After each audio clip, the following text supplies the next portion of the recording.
Votre grand journal du soir se poursuit sur Europe 1 avec vous, Nathalie Lévy. Le second tour des municipales se tiendra donc le 28 juin prochain. Votre invité ce soir est Louis Alliot, candidat du Rassemblement national à la mairie de Perpignan. Bonsoir Louis Alliot. Bonsoir. Bienvenue sur Europe 1. Vous êtes présenté au municipal de Perpignan et puis vous avez gagné votre place au second tour avec un peu plus de 35% des voix. Ça, c'était le 15 mars dernier. C'était face au maire sortant Jean-Marc Pujol, le républicain. Le second tour, ça y est, on le sait, le 28 juin prochain, dernier dimanche du mois de juin. Vous pensez quoi de cette date ? Écoutez, je pense qu'elle faisait partie des deux dates possibles avant l'été, le 21 ou le 28, et que le gouvernement a pris une marge de sécurité supplémentaire qui est liée au déconfinement que l'on peut observer chacun dans son département, c'est-à-dire qu'il se passe plutôt progressivement, mais qu'il se passe plutôt bien. Alors je vous repose la question, est-ce que vous approuvez dans ce cas cette date ? Moi, c'est pas une histoire d'approuver, puisque j'y étais favorable à l'origine.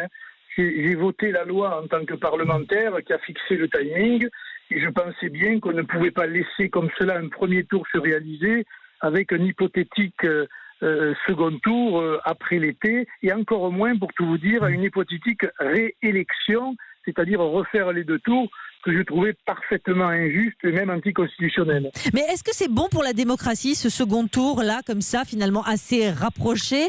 Est-ce qu'on ne risque pas une abstention tout aussi importante que le 15 mars, voire bien plus grande encore, et donc une élection ensuite qui sera pas très légitime, une élection au rabais ?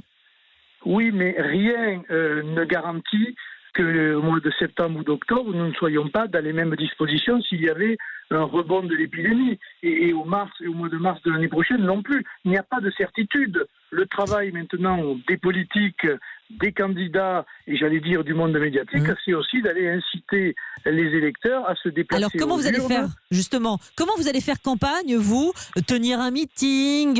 Est-ce que ça c'est exclu par exemple chez vous ? Oui, mais la campagne électorale de deuxième tour n'aurait duré que 4 jours. Donc il faut arrêter de dire la campagne. La campagne a eu lieu. On a pu juger du bilan des maires sortants et on a pu proposer, des solutions pour le mandat d'après. Donc, oui, mais attendez, Louis Alliot, j'entends bien, mais vous savez bien que la priorité aujourd'hui des administrés, c'est quand même pas d'être dans cette logique avec cette période extrêmement éprouvante, de penser aux élections. Donc il va bien falloir leur remémorer certaines choses. Comment vous allez faire passer des messages ? Écoutez, se remémorer quoi ? La démocratie n'est pas moins mieux lotie que le commerce, que les grandes surfaces, etc. Et je ne vois pas, moi, le 28 juin, ce qu'on risquerait de plus dans des bureaux de vote, de passer 20 minutes à voter, que de passer demi-heure ou une heure dans des files d'attente, dans les supermarchés ou dans tout autre magasin, ou même sur les plages, ou même, voilà. C'est comme ça. Donc, à un moment donné, il faut que la démocratie aussi vive. Il y aura de l'abstention, on essaiera de tout faire pour qu'il n'y en ait pas beaucoup. Vous ferez surtout campagne sur Internet, vous, Louis Alliot ? Bien sûr, il y a les réseaux sociaux, il y a Internet, il y a aussi le boitage. On peut quand même mettre des tracts dans les boîtes aux lettres. Il y a tous les médias locaux qui seront évidemment mobilisés. Puis il y a le téléphone, tout simplement. Beaucoup de Français aujourd'hui ont des téléphones et c'est aussi un moyen de les toucher un par téléphone, en prenant toutes les garanties, évidemment, qui vont avec. Et donc avec ça, vous vous dites les gens se déplaceront pour venir glisser leur bulletin dans l'urne. Vous êtes confiant ? Mais il n'y a pas de raison qu'ils ne se déplacent pas. Dans tous les cas de figure, rien ne garantit. Il y a quelques raisons quand même. Non, c'est pas vrai. Regardez, moi je suis dans un département, c'est vrai, j'ai la chance d'être dans un département en vert. Mais je peux vous dire que petit à petit, les gens sortent, les gens consomment, et les gens, il leur tarde de sortir. C'est vrai que ça change la donne. Je ne vois pas pourquoi ils n'iraient pas voter alors que c'est un instant important qui va d'ailleurs entraîner, la gestion de 6 années à venir. Ou alors il n'y a plus de démocratie. On donne les clés à quelqu'un et puis voilà. Bien sûr. Alors pour élargir un petit peu quand même, vous souhaitez ce second tour des municipales rapidement et dès le départ, vous l'avez dit, c'est vrai. Aussi peut-être pour passer un peu à autre chose. De raisons peut-être, vous allez me dire si je me trompe, mais pas de résultats très très positifs pour le Rassemblement national au premier tour. Et puis quand même, aucun profit tiré de cette pandémie de Covid-19 pour le Rassemblement national. Écoutez, c'est pas des questions que je me pose. Il y a un problème, j'allais dire, de municipal que j'ai développé tout au long de ma campagne électorale. Il y a un énorme souci d'insécurité et aujourd'hui encore de règlement de compte de dealers à coups d'armes à feu. Oui. Et c'est moi vous dire que les Perpignanais sont très loin de savoir ce que l'on pense au RN de ceci ou de cela. Oui, mais comme vous en êtes, Louis Alliot, je vous repose quand même la question. Voilà. Bien sûr, mais il y a quand même deux sujets. Et vous êtes député Rassemblement National, donc vous voyez plus large que votre ville. Donc expliquez-moi, par exemple, pourquoi le Rassemblement National n'a tiré aucun profit de la pandémie Covid-19 ? Mais pourquoi voulez-vous profiter de la pandémie Covid-19 ? Dans tous les cas de figure, les maires qu'elle avait déjà, dans les villes comme Fréjus, dans les villes comme Hénin-Beaumont, voilà, elle les a regagnés dès le premier tour.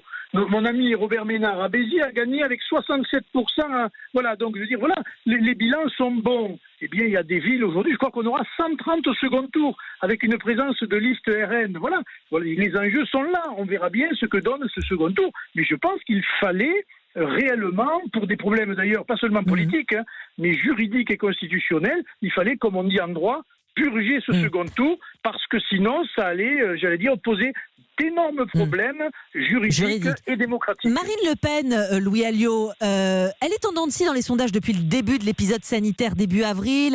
Elle a accusé souvent, régulièrement, la majorité de mentir sur absolument tout, les masques, etc. Elle a parlé souvent de scandales d'État, etc. Pour autant, ça n'a pas porté ces thèmes, et notamment celui de la menace migratoire qui serait vecteur de la pandémie. Ça n'a pas porté dans les sondages, précisément. Elle a même été en recul de 3 points. Comment vous l'expliquez ? C'est autant de jalons de vérité qui sont posés, j'allais dire, sur cet océan de mensonges et de non-dits. On va voir les plaintes maintenant d'un certain nombre de personnes, des médecins. On va pouvoir faire le bilan de ce qui s'est passé avec les responsabilités de chacun. Mais je peux vous dire encore une fois, pour aller quand même au contact depuis déjà longtemps de mes administrés dans ma circonscription, que les gens ne sont pas contents. Il faut faire attention entre ce que les gens sont peut-être pas contents, Louis Alliot, mais les gens n'ont pas suivi Marine Le Pen quand elle a dit que l'État avait menti sur tout. Est-ce que vous reconnaissez que c'est un mauvais bilan d'étape quand même, cette stratégie ? Vous verrez bien à la prochaine élection, là nous ne sommes que dans une analyse à chaud d'une crise que nous venons de vivre et que nous vivons encore. Donc ça n'a aucune influence particulière. Il n'y a pas d'élection. Les sondages, les baromètres, voilà. Ce qui est important, c'est l'élection. Nous verrons plus tard. Mais je pense que nous avons bien fait de dire un certain nombre de vérités par rapport aux masques, par rapport à l'industrie française qui est partie se délocaliser. Alors justement, on va y venir. Etc. Alors justement, l'industrie française, le gros sujet du moment, c'est Renault, évidemment. Qu'est-ce qu'il faut faire avec le groupe Renault ? On a entendu ce matin Bruno Le Maire sur Europe 1. Il faut sauver le site de Flins. Il ne doit pas fermer, a dit le ministre de l'économie. J'espère bien, oui. C'est quand même une usine où l'État français est actionnaire.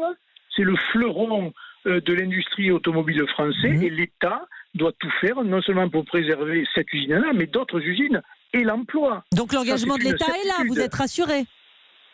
Écoutez, je ne suis pas très rassuré parce qu'il a eu une phrase extrêmement ambiguë en disant « nous essaierons de sauver ce qui peut l'être ». En général, ça laisse augurer de mauvaises solutions.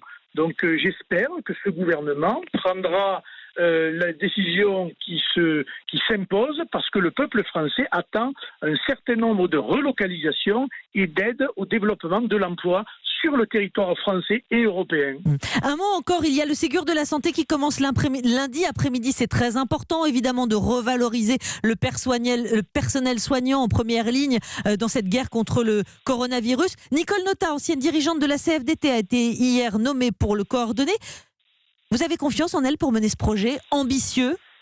Non, très honnêtement, moi, je n'ai pas confiance en des personnalités qui ont été à des postes clés à des périodes et qui n'ont pas été, il faut bien le dire, des responsables emblématiques d'une quelconque réussite. Donc non, voilà, elle fait partie du système, elle a été mise là pour gérer la crise. On verra bien, mais nous serons extrêmement vigilants aux moyens qui seront ceux des hôpitaux, à la réorganisation des ARS et, j'allais dire, aux de la toute-puissance de l'administration par rapport à la médecine. Et sur ces sujets-là, je peux vous dire que beaucoup de médecins sont aujourd'hui sur notre orientation et ils se défendront. Ils auront raison de le faire et nous serons derrière eux. Les ARS, les agences régionales de santé. Merci beaucoup Louis Alliot d'avoir répondu ce soir à mes questions. Député Rassemblement national des Pyrénées-Orientales. Et c'est parti pour le 28 juin, le second tour. Merci à vous.